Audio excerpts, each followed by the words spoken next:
Mr. and Mrs. Kalayan. Busy ka? Oh, sorry friend. Gotta go. Bye. Okay. Oh my gosh, friend. I have to go. Mag-keep waiting for me. Okay. Okay.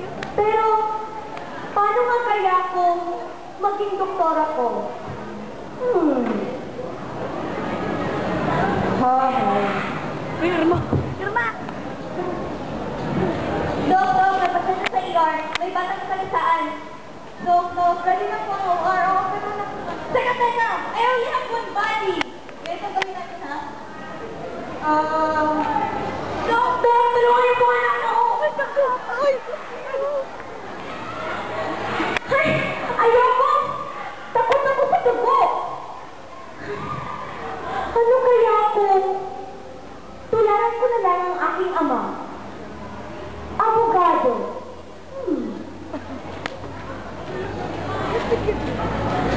Order in the cupboard door!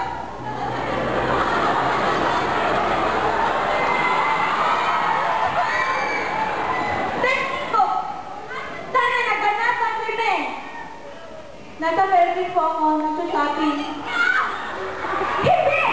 Ako marunong mga twiran. At wala sa vocabulary ko ang makikipag-away. Ano ba to? Ano kaya kung... Aha! Maging OFW na lang kaya ako. Magdalagaya, uy!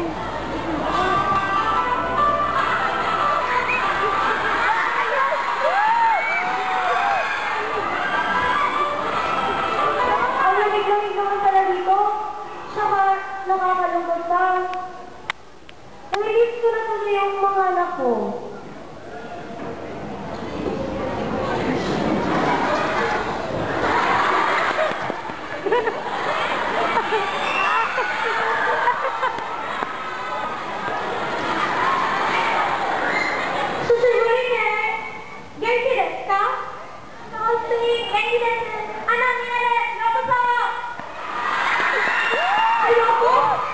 Kakalungkot sa ibang bansa.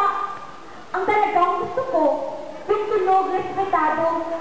Yung nagkakatulong ako sa ibang tao, lalong-lalo na sa mga bata at sa aking bansa. Ano kaya kung nakakapagod naman ito? Makaalis na nga?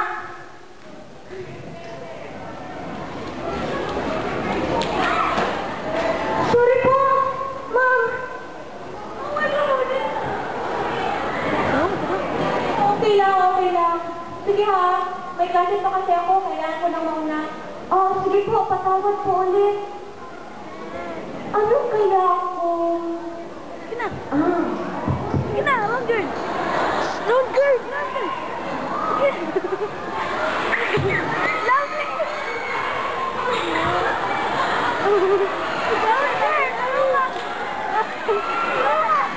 Sunod!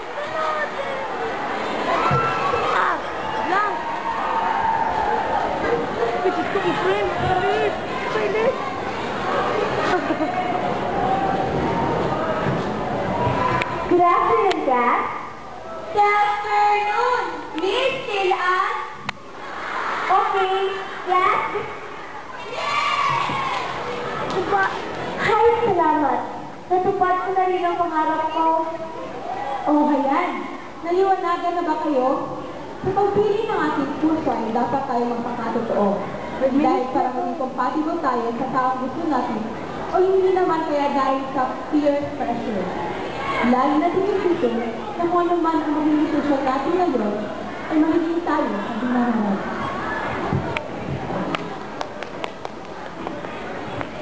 Dubot! Dubot!